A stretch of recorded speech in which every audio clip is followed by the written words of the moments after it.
ओम शांति 25 मई 2025 अव्यक्त बाप दादा के महावाक्य। ओरिजिनल डेट 4 सितंबर 2005। शिक्षा के साथ क्षमा और रहम को अपना लो। दुआएं दो, दुआएं लो तो आपका घर आश्रम बन जाएगा। आज बाप दादा सर्व बच्चों के मस्तक में प्योरिटी की रेखाएं देख रहे हैं, क्योंकि ब्राह्मण जीवन का फाउंडेशन ही है पवित्रता। पवित्रता की रेखाएं कौन सी है जानते हो? पवित्रता सर्व को प्रिय है। पवित्रता सुख, शांति, प्रेम, आनंद की जननी है। पवित्रता मानव का सच्चा श्रृंगार है। पवित्रता नहीं तो मानव जीवन का मूल्य नहीं। जैसे देखते हो देवताएं पवित्र हैं, इसलिए ही माननीय और पूजनीय हैं। पवित्रता नहीं तो मानव जीवन को आजकल देख रहे हो। बाप दादा ने आप सभी बच्चों को ब्राह्मण जन्म का वरदान यही दिया, पवित्र भव, योगी भव। जिस आत्मा में पवित्रता है उसकी चाल, चलन, चेहरा चमकता है। इसलिए पवित्रता ही जीवन को श्रेष्ठ बनाने वाली है। वास्तव में आप सब बच्चों का आदि स्वरूप ही पवित्रता है। अनादि स्वरूप भी पवित्रता है। ऐसी पवित्र आत्माओं की विशेषताएं उनकी जीवन में सदा पवित्रता की पर्सनालिटी दिखाई देती है। पवित्रता की रियलिटी, पवित्रता की रॉयल्टी चेहरे और चाल में दिखाई देती है। यह रेखाएं जीवन का श्रृंगार है। रियलिटी है मैं अनादि आदि स्वरूप। इस स्मृति से समर्थ बन जाता है। रॉयल्टी है स्वयं भी स्वमान में और हरेक को सम्मान देकर चलने वाला। पर्सनालिटी है सदा संतुष्टता और प्रसन्नता। स्वयं भी संतुष्ट और अन्य को भी संतुष्ट करने वाले। पवित्रता से प्राप्तियां भी बहुत हैं। बाप दादा ने आप सभी बच्चों को क्या क्या प्राप्ति कराई है वह जानते हो ना? कितने खजानों से भरपूर किया है। अगर प्राप्तियों को स्मृति में रखे तो भरपूर हो जाए। सबसे पहला खजाना दिया है ज्ञान का खजाना, जिससे जीवन में रहते दुख, अशांति से मुक्त हो जाते। व्यर्थ संकल्प, नेगेटिव संकल्प, विकल्प, विकर्म से मुक्त हो जाते हैं। अगर कोई भी व्यर्थ संकल्प व विकल्प आता भी है तो ज्ञान के बल से विजयी बन जाते हैं। दूसरा खजाना है याद, योग, जिससे शक्तियों की प्राप्ति होती है और शक्तियों के आधार से सर्व समस्याओं को, सर्व विघ्नों को सहज पार कर लेते हैं। तीसरा खजाना है धारणाओं का, जिससे सर्व गुणों की प्राप्ति होती है। और चौथा खजाना है सेवा का, जिससे सेवा करने से जिसकी सेवा करते हो उसकी दुआएं मिलती हैं, खुशी प्राप्त होती है। इतने खजाने बाप द्वारा सभी बच्चों को प्राप्त होते हैं। बाप सभी को एक जैसे ही खजाने देते हैं। कोई को कम, कोई को ज्यादा नहीं देते हैं, लेकिन लेने वालों में फर्क हो जाता है। कोई बच्चे तो खजाने को प्राप्त कर खाते पीते मौज करते और फिर मौज में खत्म कर देते हैं, और कोई बच्चे खाते पीते मौज करते जमा भी करते हैं, और कोई बच्चे कार्य में भी लगाते लेकिन बढ़ाते जाते हैं। बढ़ाने की चाबी है खजाने को स्व के प्रति और दूसरों के प्रति यूज करना। जो यूज करता है वह बढ़ाता है। तो अपने आप से पूछो कि यह विशेष खजाने जमा है? जमा है, क्या कहेंगे? हाँ या थोड़ा थोड़ा? जिसके पास यह खजाने जमा है वह सदा भरपूर रहता है। देखो, कोई भी चीज भरपूर रहती है ना, तो हलचल नहीं होती है। अगर भरपूर नहीं होती तो हलचल होती है, हिलती है। कोई भी चीज को अगर पूरी रीति से भर नहीं दो तो वह हिलती है। तो यहाँ भी अगर सर्व खजानों से भरपूर नहीं है तो हलचल होती है। सदा यह नशा रहे कि बाप के खजाने मेरा जन्म सिद्ध अधिकार है। बाप ने दिया, आपने लिया, तो सब खजाने किसके हुए? आपके हो गए ना। तो जिसके पास खजाने हैं वह कितना नशे में रहता है।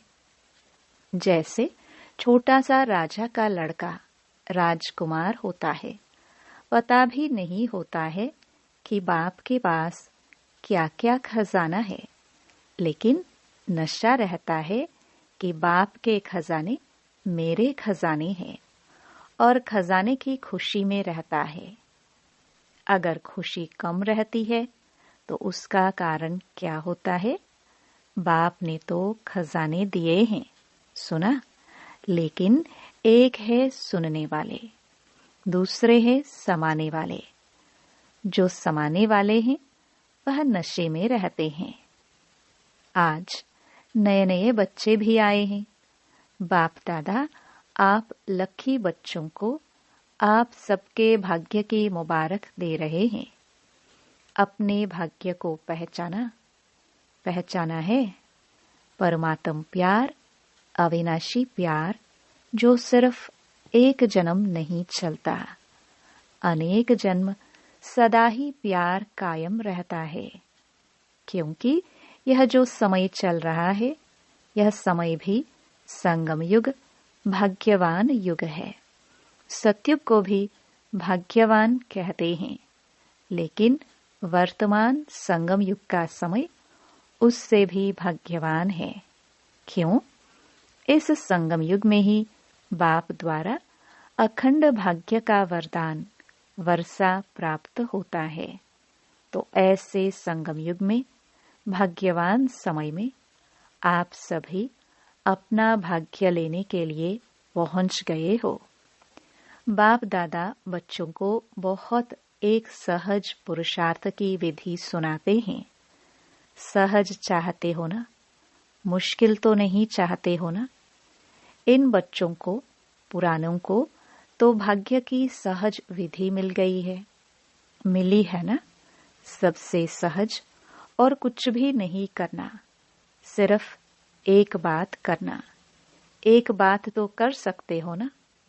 हाँ करो या ना करो, कहो हाँ जी, तो सबसे सहज विधि है। अमृत वेले से लेके सबको जो भी मिले उससे दुआएं लो और दुआएं दो।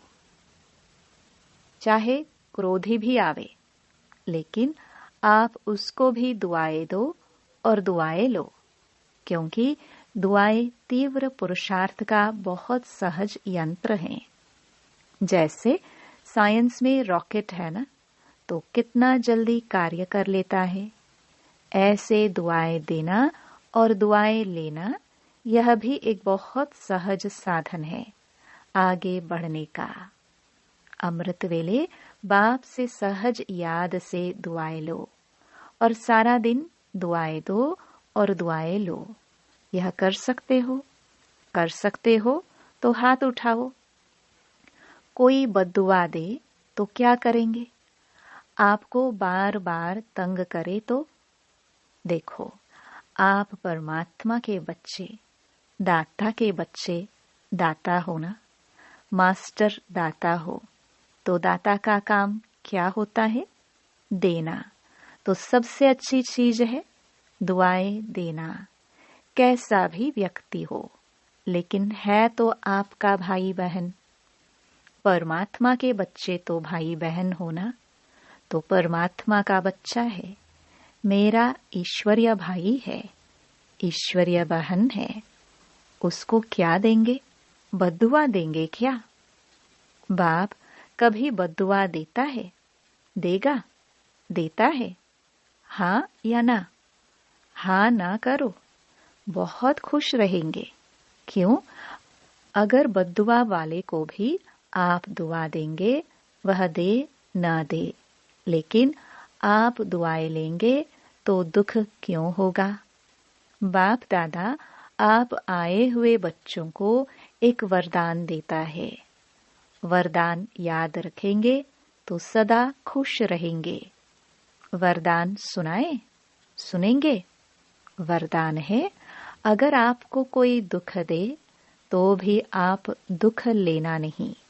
वह दे लेकिन आप नहीं लेना, क्योंकि देने वाले ने दे दिया, लेकिन लेने वाले तो आप हो ना। देने वाला लेने वाला नहीं है। अगर वह बुरी चीज देता है, दुख देता है, अशांति देता है, तो बुरी चीज है ना। आपको दुख पसंद है? नहीं पसंद है ना, तो बुरी चीज हो गई ना। तो बुरी चीज ली जाती है क्या? कोई आपको बुरी चीज देवे तो आप ले लेंगे? लेंगे? नहीं लेंगे। तो लेते क्यों हो? ले तो लेते हो ना। अगर दुख ले लेते हो तो दुखी कौन होता है? आप होते हो या वह होता है? लेने वाला ज्यादा दुखी होता है। अगर अभी से दुख लेंगे नहीं तो आधा दुख तो आपका दूर हो गया। लेंगे ही नहीं ना। अरे आप दुख के बजाय उसको सुख देंगे तो दुआएं मिलेगी ना, तो सुखी भी रहेंगे और दुआओं का खजाना भी भरपूर होता जाएगा। हर आत्मा से कैसी भी हो, आप दुआएं लो, शुभ भावना, शुभ कामना रखो। कभी कभी क्या होता है, कोई ऐसा काम करता है ना, तो कोशिश करते हैं शिक्षा देने की। इसको ठीक कर दो, शिक्षा देते हो। शिक्षा दो, लेकिन शिक्षा देने की सर्वोत्तम विधि है कि क्षमा का रूप बनके शिक्षा दो। सिर्फ शिक्षा नहीं दो, रहम क्षमा भी करो और शिक्षा भी दो। दो शब्द याद रखो, शिक्षा और क्षमा, रहम। अगर रहम दिल बनके उसको शिक्षा देंगे तो आपकी शिक्षा काम करेगी। अगर रहम दिल बनके नहीं देंगे तो शिक्षा एक कान से सुनेंगे, दूसरे कान से निकल जाएगी, शिक्षा धारण नहीं होगी। ऐसे है ना, अनुभव है। आप भी किसका शिक्षक तो नहीं बन जाते। शिक्षक बनना जल्दी आता है, लेकिन क्षमा करना दोनों साथ साथ चाहिए। अभी से रहम करने की विधि है शुभ भावना, शुभ कामना। जैसे कहते हैं ना, सच्चा प्यार पत्थर को भी पानी कर देता है। ऐसे ही क्षमा स्वरूप से शिक्षा देने से आपका कार्य जो चाहते हो, यह नहीं करे, यह नहीं हो, वह प्रत्यक्ष दिखाई देगा। आपके रहम दिल बन शिक्षा देने का प्रभाव, उसकी कठोर दिल भी परिवर्तन हो जाएगी। तो क्या वरदान मिला? ना दुख देना, ना दुख लेना। पसंद है? पसंद है तो अभी लेना नहीं, गलती नहीं करना।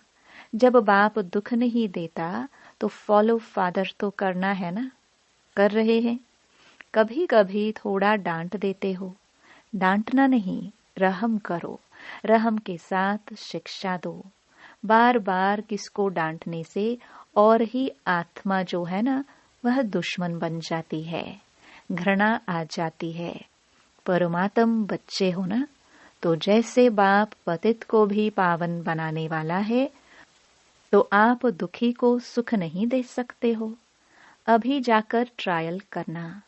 ट्रायल करेंगे ना, तो पहले चैरिटी बिगिंस एट होम। परिवार में अगर कोई दुख देवे तो भी दुख लेना नहीं। दुआएं देना, रहम दिल बनना पहले घर वालों को करो। आपके घर का प्रभाव मोहल्ले में पड़ेगा, मोहल्ले का प्रभाव देश में पड़ेगा, देश का प्रभाव विश्व में पड़ेगा। सहज है ना? अपने परिवार में शुरू करो, क्योंकि देखो, एक भी अगर क्रोध करता है तो घर का वातावरण क्या हो जाता है? घर लगता है या युद्ध का मैदान लगता है? उस समय अच्छा लगता है? नहीं लगता है ना? आप लोगों के लिए भी है। आज वीआईपीस के साथ मधुबन वाले समर्पित भाई बहनें भी सामने बैठे हैं। अपने अपने साथियों से, अपने अपने कार्यकर्ताओं से न दुख लेना न दुख देना, दुआएं देना और दुआएं लेना। अगर आप अधिकार से ऐसे समय पर भी दिल से मेरा बाबा कहेंगे, परमात्मा बाबा, मेरा बाबा, तो कहावत है कि भगवान सदा हाजिर है। अगर आपने दिल से अधिकार रूप में ऐसे समय पर मेरा बाबा कहा, तो बाप हजूर हाजिर हो जाएगा। क्योंकि बाप किसके लिए है? बच्चों के लिए तो है। और अधिकारी बच्चे को बाप सहयोग नहीं दे, यह हो ही नहीं सकता है, असंभव। तो परिवर्तन करके जाना, जैसे आए वैसे नहीं जाना, परिवर्तन करके ही जाना।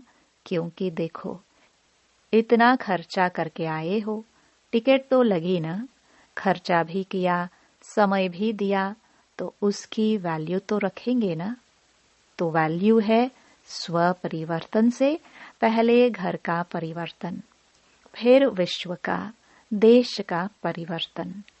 आपका घर आश्रम बन जाए, घर नहीं आश्रम।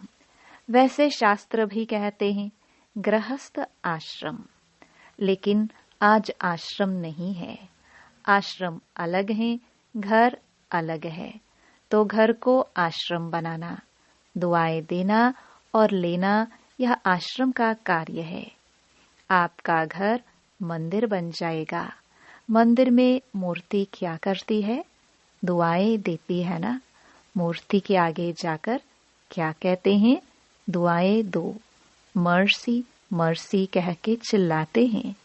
तो आपको भी क्या देना है? दुआ, ईश्वरीय प्यार दो, आत्मिक प्यार, शरीर का प्यार नहीं, आत्मिक प्यार।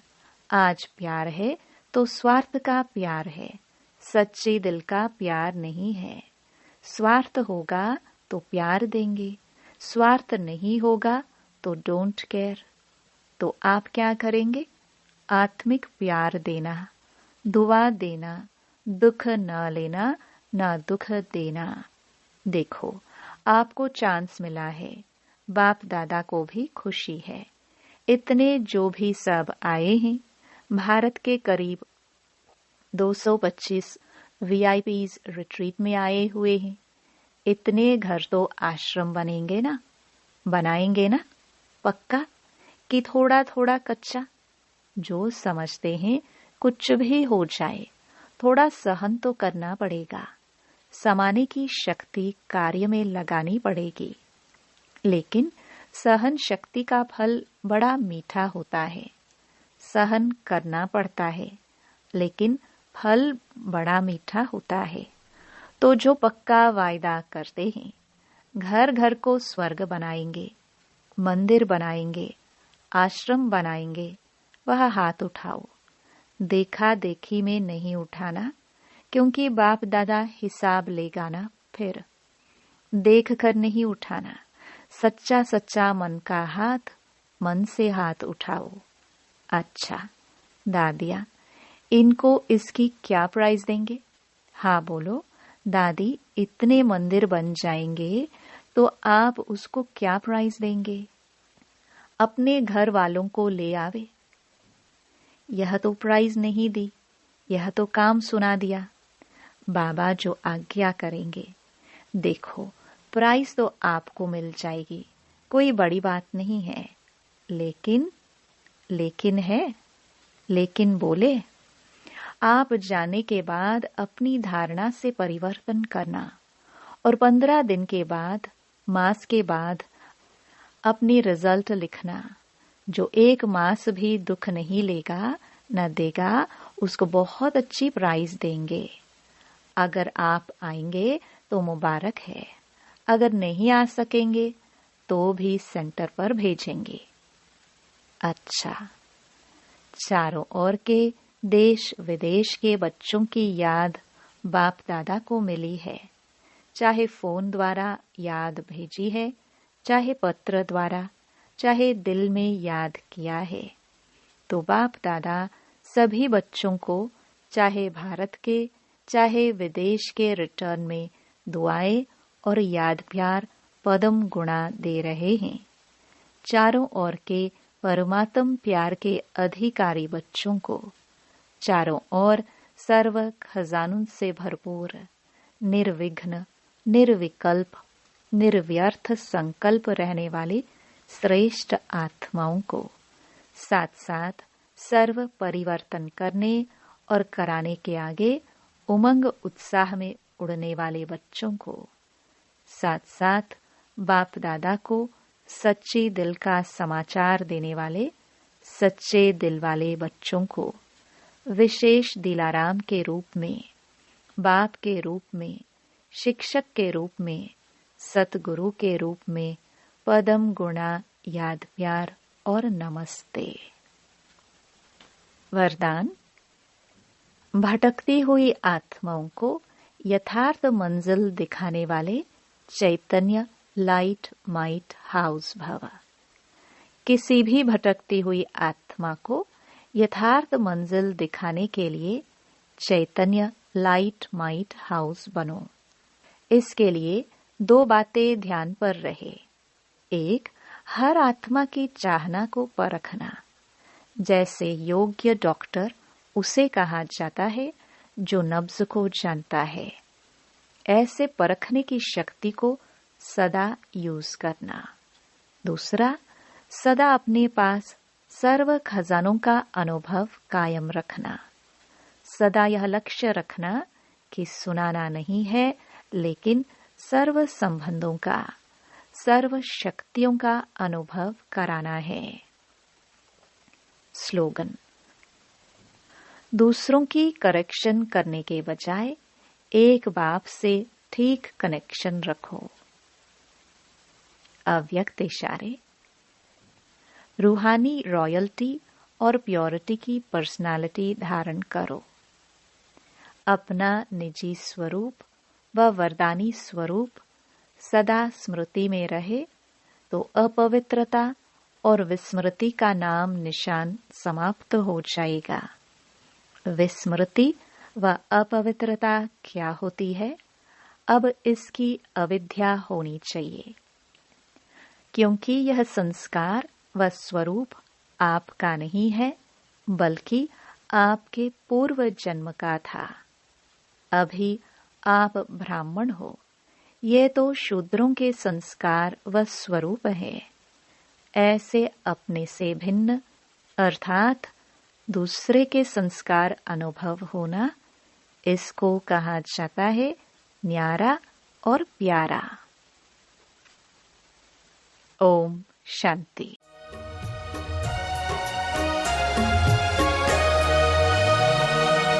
रूहानी गुलशन में फूल बनकर आते रहें, खिलते रहें। रूहानी गुलशन में फूल बनकर आते रहें, खिलते रहें। बड़े भाग्य से मिली है घड़ियां, हम आप ऐसे मिलते रहे। रूहानी गुलशन में फूल बनकर आते रहे।